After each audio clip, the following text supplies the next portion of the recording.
HMPV. এইচএমপিভিও কি কোভিডের মতো মহামারীর রূপ নেবে? কোভিডের মতো এই এইচএমপি ভাইরাসটিও যদি মহামারীর রূপ নেয়, সেই ক্ষেত্রে কি হবে ভেবে দেখেছেন? নতুন আতঙ্ক দ্য হিউম্যান মেটানিউমো ভাইরাসের ভাইরাসটি করোনার মতোই ভয়াবহ আকার ধারণ করতে পারে। হিউম্যান নিউমোভাইরাস বা HMPV. Human metapneumovirus by HMPV. HMPV virus from Assam for 2020.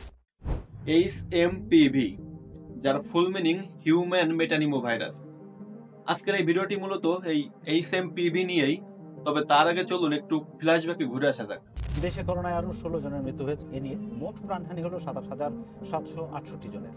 দেশে মোট করোনা আক্রান্তের সংখ্যা দাঁড়ালো 15,65,488 জন। 5 বছর আগে চীনে প্রথম শনাক্ত হয়েছিল কোভিড-19 বা করোনা ভাইরাস। একের পর এক দেশকে এই কোভিড-19 করে তুলেছিল মৃত্যুপুরী।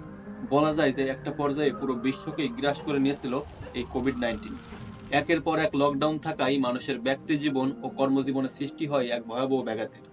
শুধু কি তাই, পুরো ওয়ার্ল্ডের ইকোনমিক সিস্টেম, এডুকেশন সিস্টেম সহ সকল সিস্টেমে যে পরিমাণ ক্ষতি সাধিত হয়, সেই ক্ষতি হয়তো আমরা এখনো কাটিয়ে উঠতে পারিনি। আর এর মাঝে সেই চীনেই এবার আক্রমণ করলো এইচএমপিভি। এখন প্রশ্ন হলো, এই এইচএমপিভিও কি কোভিডের মতো মহামারীর রূপ নেবে?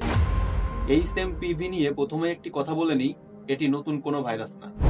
2001 সালে ইউরোপীয় কান্ট্রি নেদারল্যান্ডে এটা সর্বপ্রথম আইডেন্টিফাই হয় এবং পরবর্তীতে 2017 সালে বাংলাদেশে এটা প্রথমবারের মতো শনাক্ত হয়।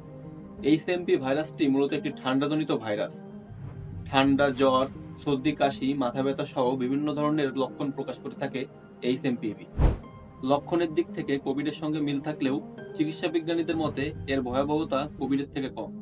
শিশু এবং বৃদ্ধদের আক্রান্ত হওয়ার সম্ভাবনা বেশি থাকলেও এইচএমপিভিতে প্রাপ্তবয়স্কদেরও আক্রান্ত হওয়ার সম্ভাবনা রয়েছে। তবে আমাদের জন্য দুঃখের একটি বিষয়, কোভিডের ভ্যাকসিন থাকলেও এই এইচএমপি ভাইরাসটির এখনো পর্যন্ত কোনো ভ্যাকসিন তৈরি হয়ে পারেনি। তাই আমাদের যেন আক্রমণ না করে সেদিকে আমাদের লক্ষ্য করা উচিত। আর তার জন্য আমাদের ঘন ঘন হাত ধোয়া, মাস্ক ব্যবহার থেকে শুরু করে পরিষ্কার পরিচ্ছন্নতাই পারে আমাদেরকে এর যে সংক্রমণ সেটা থেকে রক্ষা করতে। তবে কোভিডের মতো এই এইচএমপি ভাইরাসটিও যদি মহামারীর রূপ নেয়, সেই ক্ষেত্রে কি হবে ভেবে দেখেছেন?